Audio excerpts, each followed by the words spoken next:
And you're very welcome back to the Agriland tent here at the National Ploughing Championships in Ratheniska in County Laois. This year on the Agriland stand, we're bringing you no fewer than 3 live podcasts. And today we're kicking off with Farm Finance. And I'm delighted to welcome to the stage Joe Healy from Cultivate. We also have Donal Welton from AIB and Owen Lowry from Bank of Ireland. So firstly, I suppose, gentlemen, it has been a very difficult year in terms of farm income. We saw the Teagasc National Farm Survey showing a significant drop in the average farm income to under €20,000. And unfortunately, I would suggest that it might continue in a similar trajectory for many of the sectors this year, unfortunately, as well.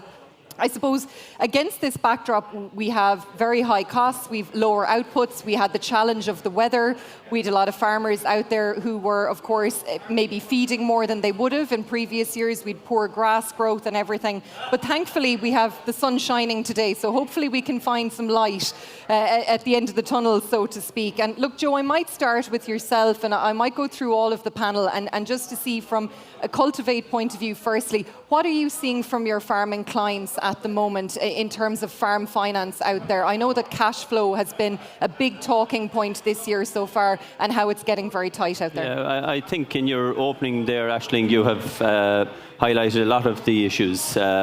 First of all, you have costs up by 70% on farms in recent times. You have the incomes down by about a third, as highlighted by the Teagasc. So that obviously has a knock-on effect with cash flow. And you know, from talking to the people at the coalface in the Cultivate credit unions, there is a big call for cash flow. We've seen applications jump by 33% year on year for the first 6 months. So it's obvious that it's there. The lads were involved as well at the IFA regional meetings, and that issue came across very clear in all the regions, whether that was down in Fermoy, in Kilkenny, Mullingar, or Claremorris, that farmers, you know, they need help with the cash flow. As you say, you know, for maybe on dairy farms, suckler farms, if we get a bit of growth now, this fine weather, the last round of the fertiliser is out, so a bit of heat now, and hopefully a bit of growth. But I think what was important that, you know, from listening to farmers, there were 2 different things affecting them. In the west of Ireland, we had a lot of rain. You know, ground conditions were saturated, and more down the south, it was growth being restricted. Yeah, the opposite was the case. So both of those issues add to extra costs on farms, and they were coming to the fore. Donal, what are you seeing in AIB at the moment? I know that you had given an update at the recent National Fodder and Food Security Committee meeting, which obviously it's a cross-agency committee, and you'd given a kind of an update then. What are we seeing now in terms of cash flow? I know you were saying it's kind of maybe the banks might be the last to see what's going on the ground, but what are you seeing now? Well, we're certainly having more conversations with our customers in relation to cash flow, albeit we still haven't seen a significant increase in the utilisation of the working capital facilities that we've put in place. We actually have seen farmers actually coming to us and putting the limits in place for their business, and looking forward for the next 6 or 9 months and into the next spring again, what do they need to keep their business afloat for the next 6 or 9 months. And our limits have increased, but the utilisation of those limits actually haven't increased. There's no significant increase in the utilisation. And actually, when I was doing a little bit of research and I was looking at the utilisation, and when we last had a major fodder issue was back in 2018, and it was totally opposite. It was a drought rather than the difficult weather, wet weather. The utilisation limits that we have now in place are actually less than we had back in 2018. Having said that, we know from talking to our customers that there is other merchant debt, there's co-op debt, there's trade creditor debt, and as you said, actually, maybe we're the last guys that they come to talk to, and we fully expect, and we're fully on the message, and we have very much prepped our frontline teams to be on message that farmers will need support, and we'll start to see this over the next 6 or 9 months. And I suppose there's 2 things we tell to our staff: be conscious of the farmer you're talking to, because of the very, very difficult 12 months and the amount of additional workload and the additional stress. I know it's hard to believe on a day like today we talk about the difficult weather in the last 12 or 18 months, but if you remember this day last year, the first day of the ploughing, it was completely the opposite, and that has continued right throughout for the best part of 12 months, albeit then during the summer down in my part of the world in West Cork, it was the lack of rain has impacted growth. So farmers had such a difficult 12 months with workload, additional stress, additional strain, and our message to the frontline staff is just make it as easy as possible to help them along. And that's interesting what you say, Donal, about the merchants and the co-ops extending those lines of credit. Is that bridging those gaps there before farmers maybe, I suppose, go for the nuclear option they might see of going to the bank for help? Or is that their first port of call in your experience? And to be fair, I think it is actually, because maybe it's that little bit easier and a little bit quicker, and it's to get access to cash quickly when you need it. Maybe it's the co-ops and maybe it's the merchants that are able to facilitate. Obviously, we know there's a little bit of paperwork. We're trying to make it as easy as possible. Again, we're very conscious in AIB that any information we request of a customer is proportionate to the level of ask that that customer is having. So generally, guys in need, they need 20, they need 10s, they need 20s, and they need 30,000 euros is will bridge the gap for until next spring. So it's relatively modest amount. Now, I know it's a significant amount for many farmers, but in the overall context, it is a modest amount. So again, we want to be sure that we're asking for appropriate levels of information for those modest amounts of new money. Yeah, and Owen, I know Bank of Ireland has brought out literature about improving cash flow on farms and everything like that. It is very stressful. Any sort of money worries is a huge stress on not only the farmer, but their family around them as well. It makes for an awful atmosphere in a house, and it can be very, very depressing at times. Yeah, I think it's very fair to say that this year has been extremely challenging for farmers, and I think we need to recognise that as an industry. We very much do in Bank of Ireland, I suppose. We're conscious that while output prices, across dairy may be a little bit better than they were last year, it's our tillage is the grain prices are down, beef prices are fairly stable, but it's the cost situation that has really changed on farms over the last 12 months, and that's really beginning to impact, I suppose, the cash flow piece. And farmers, I suppose, and our customers are very much coming into us while on average things look okay, but it's those situations where farmers are a little bit strapped for cash, or they have bills overhanging from the long winter last year. That's where the pressure, the stress is, and farmers are worried, right? Very much worried. And I suppose what we're trying to do is to explain to farmers the best thing that they can do is first recognise what a cash flow problem looks like, and that is, where is the tightness coming? Are bills being left unpaid? Are you unable to get from month to month without getting the next cheque from your co-op or creamery? Are you waiting for the next scheme payment? Recognise that problem, the very first step. The second step is very much talk to someone. It's as simple as that. Don't bottle it up. Don't stuff it into the drawer. You very much need to talk to someone, and that problem shared is a problem halved. And that's our advice. But talking to someone, it's great to talk to someone in the family, but you also have to engage with your advisors, your bank, and your merchant or co-op, because if there's a bill outstanding there, it's very important to mention that. So I suppose that's our focus, is very much to get farmers active and talking to someone first, and then approach your bank. I suppose I'm going to ask all of you for your tips. Farm budgets, because we're coming into the back end of the year now, and as you said, there is a tightness on some farms out there. Joe, what is your advice for a farmer who might be here today or might be listening to this podcast in terms of sitting down, doing that budget on a basic level? I actually think that no matter what any of us say, we can't stress strongly enough the importance of doing it. And some farmers might think, sure, I can't do that because I've never done it. Even at a very basic level, no one knows better than the farmer, maybe on his own, his or her farm, who's left to be paid for the remainder of the year, whether it's the silage contractor or whether it's the mealman or maybe a balance on the fertilizer.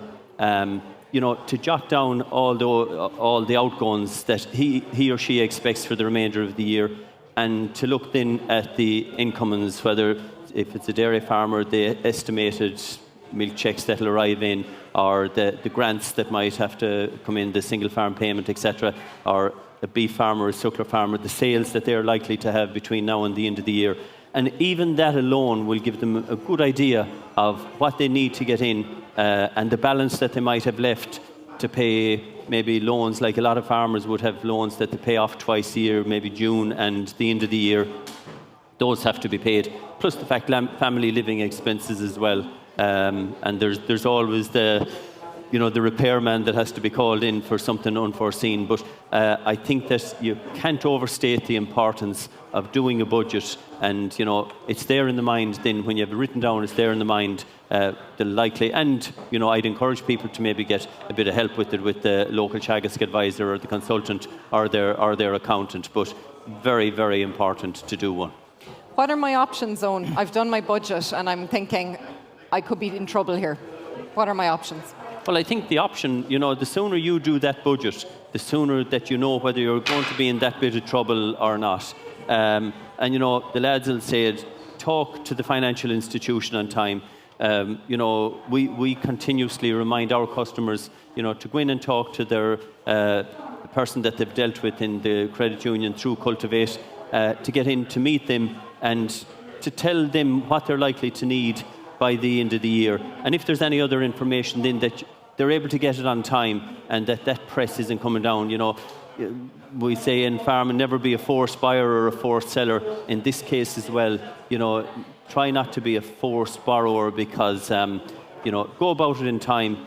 Have your figures, any other information that's needed by the financial institution, they look for them, and you'll have it on time. Owen, I'm sure you have a suite of options for farmers who might be in financial difficulty. I know overdrafts are something that are very familiar to many farmers out there. But what other options are there? Yeah, I suppose, look, over the last 3-4 weeks, we've met up to almost 1,000 farmers at the IFA cash flow meetings. And it was a great opportunity for us to get out and engage with customers and listen to what their challenges on farm were. And we got a broad range of those challenges. I suppose our key message was that we are open for business, we have the funds available, and we very much want to support farmers through this challenging time. Every one of those supports will be individual to that particular farmer. But I suppose to give an example of some of the types of challenges that farmers are facing, I suppose very much the obvious one is that they have a co-op or a merchant bill that they haven't paid, or they have the contractor that wasn't paid and they want to pay that. They don't have the cash flow fund or the cash funds. So very simply, I suppose, what we'd be telling farmers is, look, you can get an overdraft extension or you can get a stocking loan. These are very easy for customers of Bank of Ireland to apply for. They're a very fast way to get the funds approved into your account. It's a very quick decision. If it's a little bit more complex, where maybe you have built a shed from cash over the last couple of years, or you've bought a slurry tanker from cash, we have products. You've used your reserves on that then. Yeah, so you want to maybe free up that cash again. We have options available that maybe you want to put that shed or that slurry tanker over 4 or 5 years. We can do that, and I suppose that frees up the cash. So that's like a retrospective refinancing. Yeah, we call it retrospective finance. And I suppose, again, the message, I suppose, for anyone listening is very much, how do you engage with the bank? Very much you can apply online, or you can go into your local branch and you can talk to one of our business advisors or make an appointment to meet with one of our business advisors, and they'll talk you through the various options that will best suit your needs to get over this challenge. Yeah, and look, I mean, Donal, obviously we have a lot of farmers who might have issues out there, but similarly there might be farmers who are looking ahead and might be making, plans for the coming years as well. And obviously that's something that is going on out there at the same time. Oh, absolutely, Aisling. I know we've a lot of conversation about cash flow, but there is customers who are looking at growing their business, developing the business and moving the business on. And again, I suppose there's no doubt maybe in the last 12 months that maybe that activity for maybe the larger ticket items, there's a little bit more maybe indecision around that, but we're certainly having a lot of activity, and there's been no slowdown in the activity. What we might call is the lower ticket items, like for your 50s and your 60s or your 70,000 euros, and driven by what kind of investments are we talking about? Yeah, so again, a lot of investments in relation to labour saving, a lot of investments in relation to the sustainability agenda, a lot of guys looking at the slurry storage capacity and wanting to future-proof their business for the next generation. And then also, we're having a lot of conversations with our customers when land comes for sale. The demand for land currently is unprecedented during my time lending in AIB. Where previously, where we might have only a number of customers that would be interested, you now might have double-digit customers that might be interested in purchasing that land. So there is a real strong demand there for land also out there. Yeah, are you seeing that in Cultivate, Joe? Yeah, absolutely. The demand for land as well? Yeah, there is. Look, there's huge demand across the way, but I think, I'd encourage any farmer to call into the financial institution, discuss their business with them, and make sure that they do that in time, because the financial institutions can develop a loan or offer a loan that suits, whether that's for short term, 12 months, 12 to 2 years, or beyond that as well. But I think what's important, and it's probably across everybody, is that, and Donal, you did allude to it as well, is that the banks have to be open to finance. They have to be willing to talk to farmers and to have that conversation as well. And I think it has to be a meeting of minds, essentially. And I think I speak for the three of us when I say the track record of banks banking the Irish agriculture industry is one of the main success stories. When you actually look at the level of debt that farmers have now versus even 10 or 15 or 20 years ago, we have such a low level of debt. And I know we talked about the expansion that has happened in the dairy industry, but the level of debt on Irish farms is at its lowest level in over 20 years. So it's a real positive success story, and it's a very positive track record that all the organisations, including yourselves and EIB, have banking the sector. Okay, well, that's a nice positive way to leave it. Gentlemen, thank you so much for joining us on our first live podcast here at the National Ploughing Championships. Joe Healy from Cultivate, Donal Welton from AIB, and Owen Lowry from Bank of Ireland. We'll be back very shortly.